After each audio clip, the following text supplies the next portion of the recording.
What if I told you the Bible names the first false Messiah, a child who would dupe people into thinking he's God himself? Sounds like the plot of the Omen movies. Most people would guess I'm talking about the Antichrist from the book of Revelation, but most people would be wrong. You won't see this in your English Bible though. We're about to uncover his stunning identity that most people never see hidden right there in the original language. Imagine losing everything, your home, your security, even your connection to God.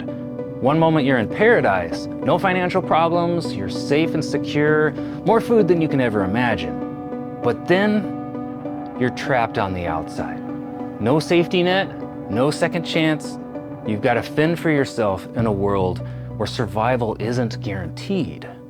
But then you have a son, and suddenly you remember a promise God once made to you, that one of your descendants would fix all of this and bring you back home, make everything right again.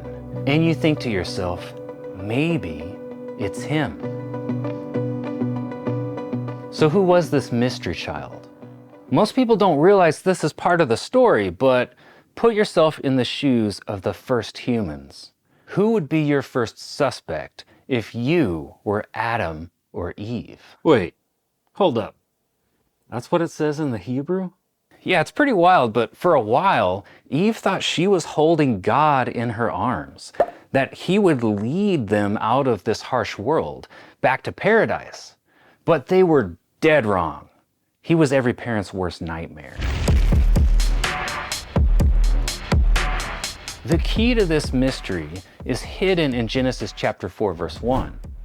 A lot of translations have Eve saying this: I have gotten a man with the help of the Lord. Sounds pretty normal, right? God gave me a baby. But there's a catch. The phrase, the help of, is not there in the original language. The Hebrew leaves it out. In the original language, it looks more like this: I have gotten a man God. That's really, really weird. I feel like we should call somebody about this. You jolly devil. What are you gonna do though? Call ancient Hebrew translators? Good luck getting them on the phone. Hello, ancient Hebrew translators? Yes, I have a question about... What? You're all dead. Well, that turned unexpectedly dark. Yeah, it's not like we can go back in time and talk to them, but that's why we have books. Like this one. Ariel's Bible commentary says, the English translation made a mistake. The original meaning was quite controversial. They believe Eve actually thought her son Cain was God. Not sent by God, but was God himself in the flesh. So basically she looked at her baby and she thought, oh, it's Jesus. Yeah, that didn't age very well. But what do you think? Do you think Eve really believed this? Drop a comment. We do have some writings from the ancient biblical period that support this, that people did believe Eve thought her baby was a divine being. In a number of ancient commentaries on scripture and extra biblical books, writers were wrestling with this theory. Some embraced it, but others flat out rejected it because of what happened next in the story. At this point, Eve is full of hope. She thinks, this is the one. But there's just one problem. Baby Cain grew up. He brings God an offering. Veggies, yum! God isn't impressed, and suddenly Cain has feelings. Not like, oh well, I'll try again feelings. More like, I'm about to solve this problem permanently feelings. He thinks Abel is the problem, his brother, so he permanently removes him from the competition. Eve had to be horrified. Cain's terrible anger problem revealed that something had gone horribly wrong. He couldn't be the Messiah. He looked less like Jesus and more like an Antichrist. Man, Adam and Eve must have been really depressed, thinking, okay, the Messiah's not Cain and Abel's dead. Maybe we're gonna be here for a while. Maybe he's not coming soon.